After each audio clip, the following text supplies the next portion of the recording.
breaking news of unprecedented action in China to contain the new coronavirus. Officials in Beijing have now canceled major events associated with this week's Chinese Lunar New Year celebrations. And it is not the only drastic measure Chinese officials are taking. Wuhan, which is the city right at the epicenter of the outbreak, and two nearby cities in the central region, they are now in transport lockdown, effectively in quarantine, with no buses, no trains, no flights allowed in or out. It's getting quite serious around here. It's not much of a joke, but wow. It's not a joke anymore.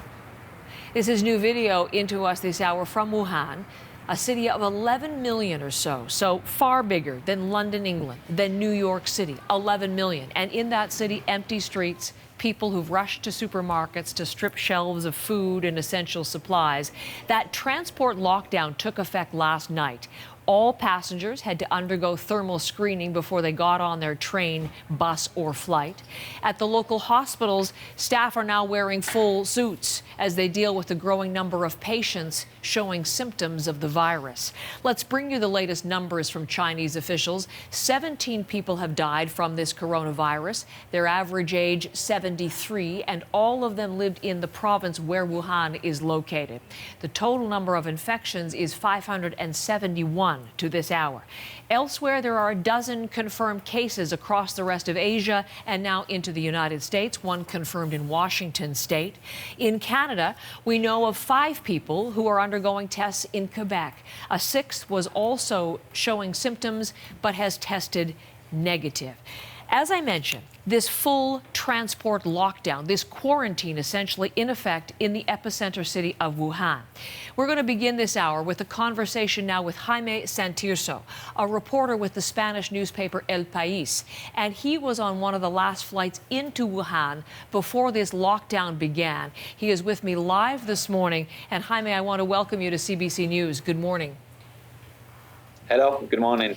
Good night over here. Night over there, exactly. And I'm so glad to be right there in the center of this major story. I'm going to bring up on screen here, Jaime, a picture you sent us, the plane that you were in as you flew into Wuhan. Tell me about the scene and getting into Wuhan on one of those last flights. Yeah, as you said, I just left Beijing yesterday at a bit before midnight, so it's one of the last flights that left towards Wuhan. As you can see from the photo, it was half empty, and everyone was taking precaution measures. Once I arrived at Wuhan, I was quite surprised because there weren't that many special security screenings once there. But it did surprise me that it was really empty. In fact, one of the taxi drivers I talked to, he told me that he had been waiting on the line for 5 hours because there weren't just any passengers coming out. People staying at home, that's interesting. Empty streets. So you've been in Wuhan now for some 24 hours, so a full day. Let's talk about some of the places that you've visited and what you've seen there. You've been to the train station. What does it look like now? Well, the train station is quite an impressive image because it's one of these Soviet-style massive buildings, completely empty. The gates have been sealed. There are some fences stopping people from getting in. There's also a very loud sound message being repeated on and on about informing people about why these measures have been taken and basically reminding them that they can't leave the city. Also, I've been to one of the hospitals in which some of the patients are currently being treated. They're also being protected by heavily security measures, so it's not possible to go inside. Not even for family members of the victims. I was talking with a few of them that were outside, and they said they were quite worried, and also they were a bit anxious because they had no ways of reaching their loved ones. And now I also walked past the Hainan market, which was the original, the place where the outbreak happened. where it all started, a virus, this virus that moved from an animal into a human being for the first time in last December. And what is the state of that market, Jaime?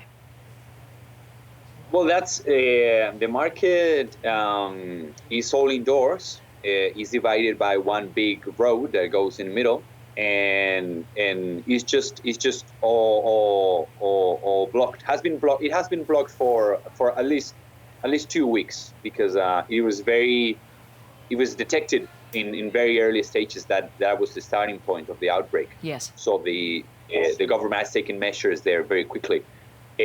Well, basically it's all sealed off. There's nobody around, of course, and just security guards around it.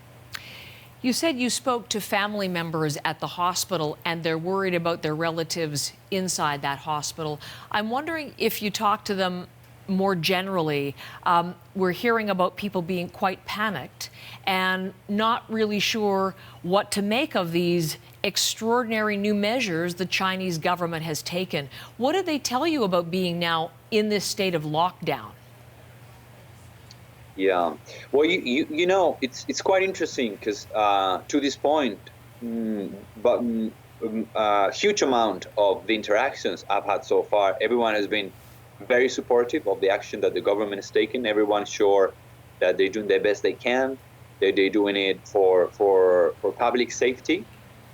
They have a huge amount of confidence in their government. Also, another person that I was talking to in the street, he told me how, because for many of them remember the SARS epidemic in 2002 that also happened here, and so everyone mentions that this is going to be it won't be as serious, because the government is much more prepared. There are many more resources being poured into it. In China overall, it's just a much stronger country, so it's more ready to deal with it. So I'd say the fundamental layer is that people overall are optimistic about it. They say that this virus mostly targets old people that already have respiratory diseases. So people have faith on the government's ability to defeat this coronavirus. And just before I let you go, I'm wondering your own perspective on this. You said you've come in from Beijing, so you cover, obviously, China. What do you make of this very quick, very strong response from Chinese officials to try to get this under control? Yeah, well, I think this was an option that was on the table early, since the weekend, when the numbers really escalated. Now we're talking about almost 600 people infected, but last Friday was only 41. So it's been a significant difference. In fact, the virus has not been growing as fast as it could have. I would say that the government is very aware of the huge amount of trips and people moving around the country that would happen next week, starting this Saturday, because of Chinese New Year. We're talking about the biggest migration in the world, more than 3,000 million trips in a period of a week, which is a terrible scenario for a situation like this. Jaime Santirso, thank you so much. You've shown us and told us exactly what is happening at the center of this big story, and I thank you for your time. Thank you. Pleasure is mine. Jaime is a reporter for El País on one of those last flights into Wuhan, now under complete transport lockdown as ordered by Chinese officials. And interestingly, they ordered the lockdown. They have not indicated how long it is going to stay in effect, but we are just hearing that they've said for the foreseeable future. That's one of the things we'll be watching for from Chinese government officials.